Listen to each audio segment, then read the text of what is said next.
What is up, everybody? Good morning from last Cloudia to all the wonderful players. So today we're going to do an update on the event. So it has been confirmed in this Wild Forest Leader, the level 80 hard level, that the only mob that can drop a second chest for you is the very first little monster that comes out. And somebody did leave that comment. I'd like to give you props, but tired. I woke up and I can't remember exactly who it was off the top of my head, but you know who you are. Step forth, leave a comment, get your props. It's pretty much the best thing to do here. You just damage this thing, right? And then as soon as that first bird comes out, as soon as you see that very first one, since that's the only one that's going to actually drop an item, you use Beast Hunter right there. You're going to get your second chest from that, and then it really doesn't matter how the fight ends. You can pretty much just auto it from here. That's why I'm not even bothering to run a rogue party here. I'm getting more event points by running Zox, Ray, Lily. There's a couple other characters on that list too. So you don't need to bring rogues here. For this level, you really just want to be able to drop Beast Hunter at the right time, and you'll get your second chest. It's no big deal. So the cool thing is, people have finally, well, they've been claiming to see tickets drop since yesterday. It's been few and far in between, but some people have said tickets started dropping yesterday. I actually believe I got a ticket today, and as a result, it was my first time actually running the bonus level. Now, this is what we're going to go over. This is what's actually important. Because a lot of you haven't ran the bonus level yet, just like I didn't up until like 10 minutes ago. You got this Christmas Eve special quest, which is cool. We can only do this once a day. It gives great resources. It's going to give some tickets. Oh, cool. I can throw out my tweet from my daily ticket. Okay. That's still only going to put me at 2. So, Beast Bearing Joy. This is a tricky one, ladies and gentlemen. This is the first time we've seen a level like this. I've heard people talk about it a little bit. It all makes sense now. Alright, so here's the shtick. Here's the shkamil here.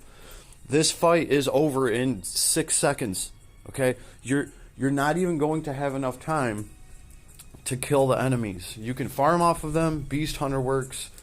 The thing is, no one's going to have time to farm. If you have Zox with skill charge 1, he might be able to cut across the screen. He might be able to score some backstabs on some enemies, and you might be able to like proc Trick Wrist if you're lucky. As far as Robin goes, by the time Robin gets over there to actually attack anybody, he might get one attack in, and then the fight's going to be over. Shinobi might be a good idea here if you put the right skill charge ability on him so he can cut across the screen and do one of his AoE attacks and maybe score his treasure bind ability. So Zox and Shinobi would be the MVPs for this. Set them up with like a skill charge 1, 2, or 3, whichever one cuts across the screen and gets you over there to doing damage. But even more importantly than the characters here, you want to bring a friend that has the Great War arc. And you want to bring Beast Hunter arc. And if you can, you want to bring a UR arc. Okay? You're going to want the whole trifecta here. Because as soon as the fight starts, you're going to want to cast your... let me see, how do I word this properly? Because you only have like 5 or 6 seconds before the fight's over. As soon as it starts, you want to use the Great War rune, and that will increase your drop rate to 1.5%. Well, to 1.5 times drop rate, right? So that's going to give you best case scenario just in case you kill all the monsters. Newsflash, I did not kill the monsters the first time I ran this. Because I didn't know you only had 5 seconds. I did do some damage to them. They're not invincible by any means, but I literally, through Beast Hunter, my team got over there and the fight was over. Thank goodness Beast Hunter did drop some stuff. So that's why I'm giving you guys this plan, because when I go back in, this is what I'm going to be doing, right?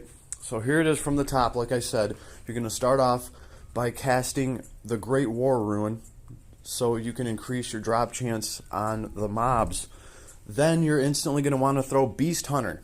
As soon as you throw Beast Hunter, some chests will drop. That's good.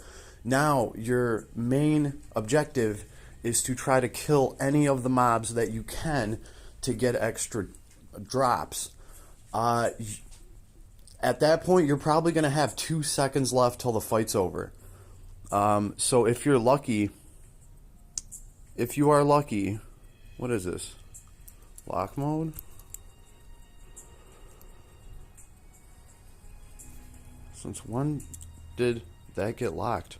Wow, weird. Sorry, guys. I'm going to have to get into the settings. I just did an update today on this device. Didn't know there was like a lock screen. That's never happened before. Anyway, sorry. Yeah, after you use your arc and you use your Beast Hunter arc, you're going to have 2 seconds left till the fight's gone. Right? So what I would do is I would quickly click on Zox, throw an S1, maybe click on Shinobi, throw his S3 so he can get over there and, you know, get a bunch of attacks and maybe get Treasure Bind to hit. And then quickly drop your third arc, which would be any UR arc that you have that does damage. Personally, I'm going to try to bring Roland's Dragon arc, right? And after I use the Great War arc, the Beast Hunter arc, I'm going to drop the Dragon arc, and hopefully that will actually kill some of the enemies before the fight's over. And that way you have a chance to actually get some drops from the enemies besides from the Beast Hunter arc. Okay? This is what works the best, I've been told, and I've seen it firsthand now. I've seen how fast the fight is. This is probably the best thing you can do. If anybody has any better suggestions or knows a better way, please leave me a comment. But I've only ran this thing once, so I want to get this out there because I have a feeling some other people are going to run this for the first time today. You want to have a good plan going in there because you want to get the maximum amount of resources. So I got some decent resources from there just from throwing the Beast Hunter arc. I didn't even get any kills. So you're at least going to have that going for you. But if you follow my guide, you might actually have a chance at getting some kills in there too and getting some other items on top of that. And you might actually have a chance of getting Zox or your Rogue into combat if you really concentrate and do it right. And they might just proc Extort or Trick Wrist. You might just get another item from that. Just remember, you have like 5 or 6 seconds altogether before this map is over. This is a nutty extra challenge. We haven't had one like this before, so I'm trying to put this out there so people have a better chance of making their first run in the extra challenge map count for as much as possible, because getting tickets for this thing has been somewhat challenging. Now hopefully the tickets start to drop more and more. Like I said, people started saying that they got a ticket to drop yesterday. I didn't see any tickets yesterday, but hopefully every day we get a little bit more tickets. Why is this like this? Here's my working theory, guys. This event's a little bit different because they've tried to kind of rework the event scenario, because the past, I don't know, 4 or 5 events we've had, there's been a lot of people finishing the event with like 1,000 or more of the coins left over. And it just feels like the event currency distribution was just off, right?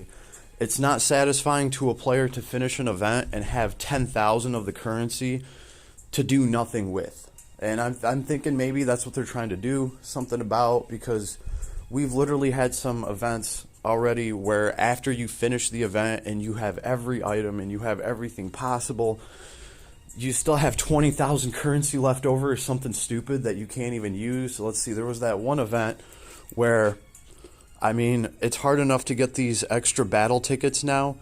A few events ago, I ended the event with like 1,200 battle tickets. So I think they're just kind of trying to balance that out. And that way people, you know, just don't feel like they're wasting a ton of resources or something like that.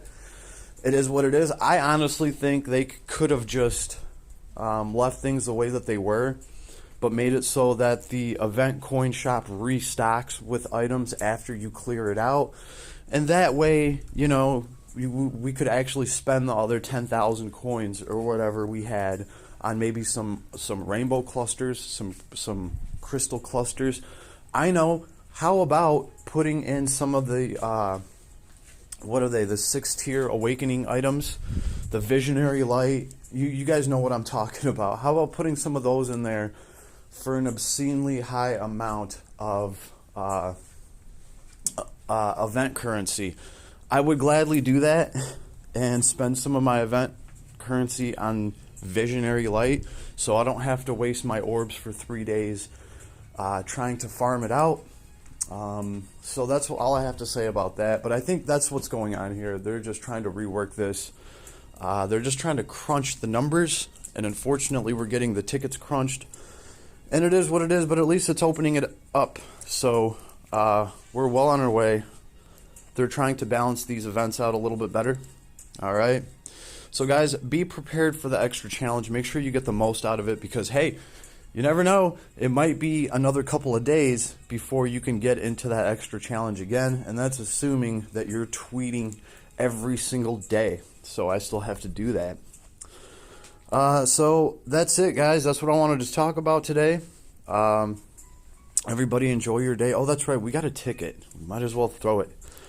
If you made it this far into the vid, ooh, it's now a poll vid. Let's see how our luck is today. Oh, we're starting with a blue, but we got some friends. We got some friends. That's what's important here. It's all about friendship. And flashbacks. It's all about friendship and flashbacks, and damn it. Just not enough flashbacks, not enough friendship. I'm sorry. I'm sorry, y'all. Labette didn't run up with us. The redhead ruined everything. She threw a wrench into our summon. Well, it is what it is. Maybe I'll get lucky with my daily. You know what? I'll do a daily just for the sake of the vid. So Saintly Theria is dropping. She's going to be some Narnar. She is dropping with an SSR arc. Now, I kind of didn't see that coming. I really thought they would have crammed in some kind of healing UR arc down our throats. Actually, kind of really glad that they didn't do that. I think that's cool. Kind of giving players a break. Who knows?